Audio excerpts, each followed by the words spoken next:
Today, I'm making one of my favorite recipes, Korean barbecue short ribs. Sweet, salty, and that crispy charred meat, woo! With a simple marinade with just a few key ingredients. I'll show you how to make it. Our ingredients are pretty simple. 1 Asian pear, you can find these at most grocery stores. Some fresh ginger, we're only going to need about 1-inch piece. A small yellow onion, which we're only going to need half of. Some green onions, this is going to be for the marinade and for the garnish after. 6 cloves of garlic that we're going to peel. For the wet ingredients, we got soy sauce, rice wine, and some sesame oil. First step for our marinade, we got a bowl, we got a grater, and we got our Asian pear. Now we're going to grate the whole Asian pear. And by the way, the full recipe, ingredients, and amounts will be in the description below, so check that out. Hit that like button if you're going to make these Korean barbecue short ribs, and if you're new around here, hit that subscribe button. Once your pear is all grated into the bowl, grab your onion, cut it, peel it. We're going to shred about half of it. Your 6 cloves of garlic, peeled, add that to the party. Grab your ginger, break off about a 1-inch piece. Once that's peeled, we're going to give this a rough chop. Nothing too serious because we're going to blend this all up anyway. Then we're going to add this mixture to a food processor or a blender, whatever you got. Blend or pulse that up until this mixture is mostly smooth. Add the now blended mixture back to your bowl. Then we're adding half a cup of soy sauce and half a cup of water. Add 1/4 cup of rice wine, and we're going to add 2 tablespoons of the sesame oil. Now your green onions from before, grab about 4 of them, give them a little rough chop, and add them right to your bowl. For the seasonings, I'm going to add a pinch of kosher salt, black pepper, and a tablespoon of honey or sugar. Grab a whisk and give this all a good mix, and that's it. Our marinade is done. You can set this to the side, and now we're going to move on to our short ribs. For this recipe, I got about 3 pounds of short ribs cut flanken style from the butcher. If you never had this cut, it is super tender. It is one of my favorites. However, because of the way this meat is cut, it can be a little gritty with sometimes bone dust on the meat. So this cut of meat, I do like to wash off in the sink. So we're going to add that to a bowl. I like to add a little bit of baking soda. Then I'm bringing these over to the sink, and I'm going to fill the bowl up with cold water, and I'm going to let these soak for about 5 to 10 minutes.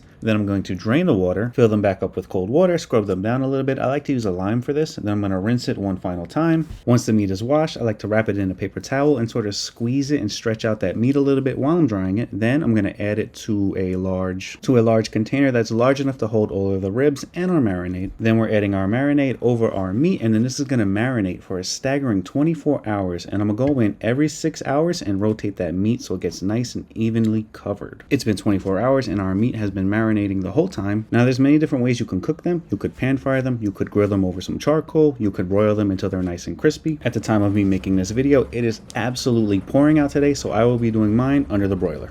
To get our meat ready to go into the broiler, you could use a broiler pan or a sheet rack with a wire rack like I'm using. I got my broiler set on high. I'm going to get my meat out onto the rack. If you don't have enough space, just work in batches. And one thing I probably should have done was put some aluminum foil under the rack to make cleanup just a little bit easier. Our broiler is on high. Our rack is about 6 inches from the top. We're going to cook this about 6 to 7 minutes per side.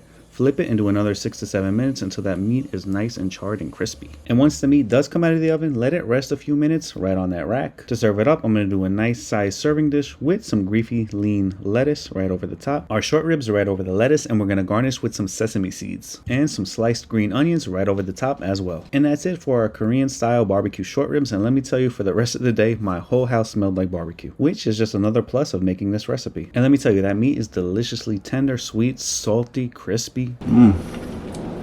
Those burnt crispy ends. That's delicious. Yo, that's top 10. This right here. This is good. Believe me, you gotta make this. You gotta try it. And that's it for this video. Like, comment, subscribe, share this video with a friend, and I'll see you in the next video. Thanks for watching.